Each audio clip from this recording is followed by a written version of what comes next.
1 Corinthians chapter 7. Now concerning the things wherefore ye wrote unto me, it is good for a man not to touch a woman. Nevertheless, to avoid fornication, let every man have his own wife, and let every woman have her own husband. Let the husband render unto the wife due benevolence, and likewise also the wife unto the husband. The wife hath not power of her own body, but the husband, and likewise also the husband hath not power of his own body, but the wife. Defraud ye not one the other, except it be with consent for a time, that ye may give yourselves to fasting and prayer, and come together again, that Satan tempt you not for your incontinence. But I speak this by permission, and not of commandment.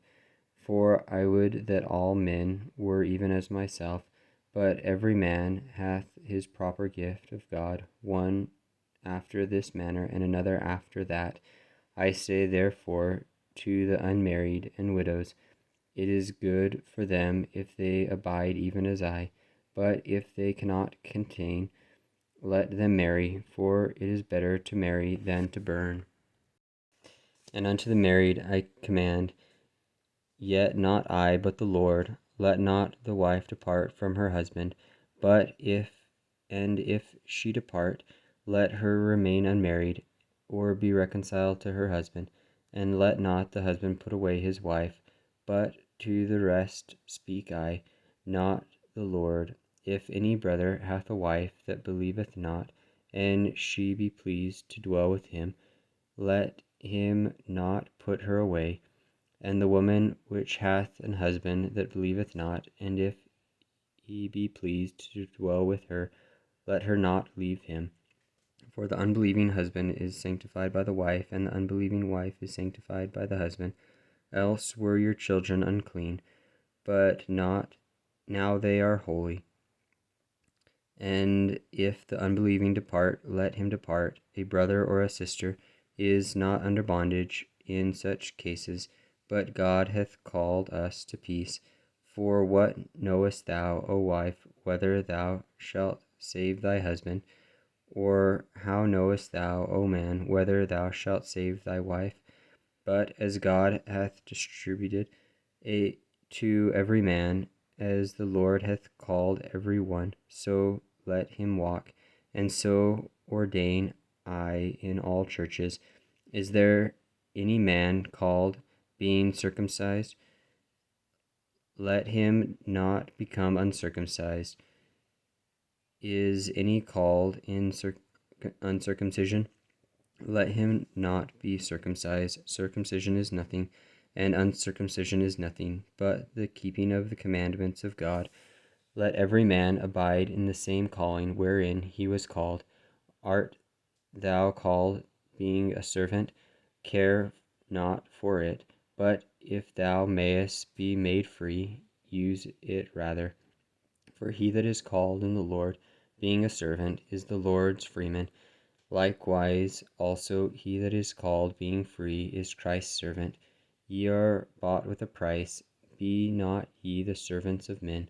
Brethren, let every man wherein he is called, therein abide with God. Now concerning virgins, I have no commandment of the Lord, yet I give my judgment, as one that hath obtained mercy of the Lord to be faithful.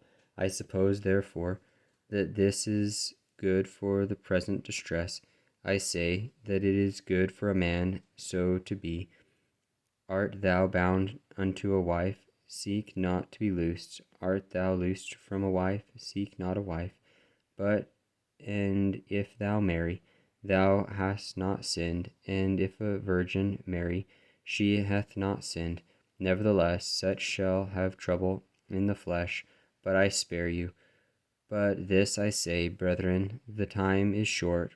It remaineth that both they that have wives be as though they had none, and they that weep as though they wept not, and they that rejoice as though they rejoiced not, and they that burn as though they possessed not, and they that used this world as not abusing it.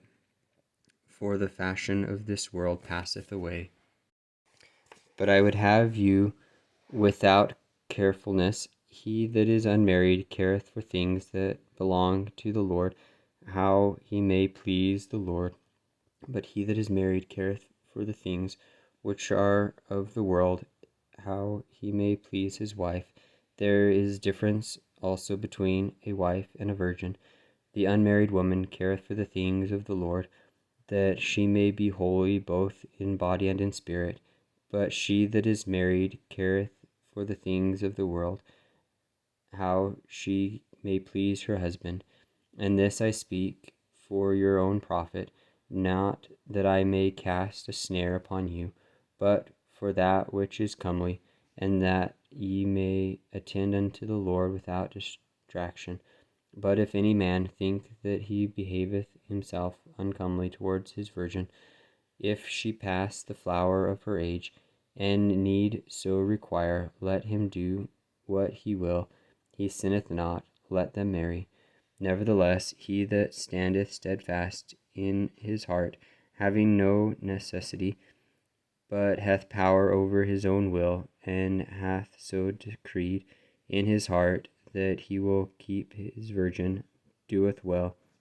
So then he that giveth her in marriage doeth well, but he that giveth her not in marriage doeth better. The wife is bound by the law as long as her husband liveth, but if her husband be dead, she is at liberty to be married to whom she will, only in the Lord. But she is happier if she so abide after my judgment. And I think also that I have the Spirit of God.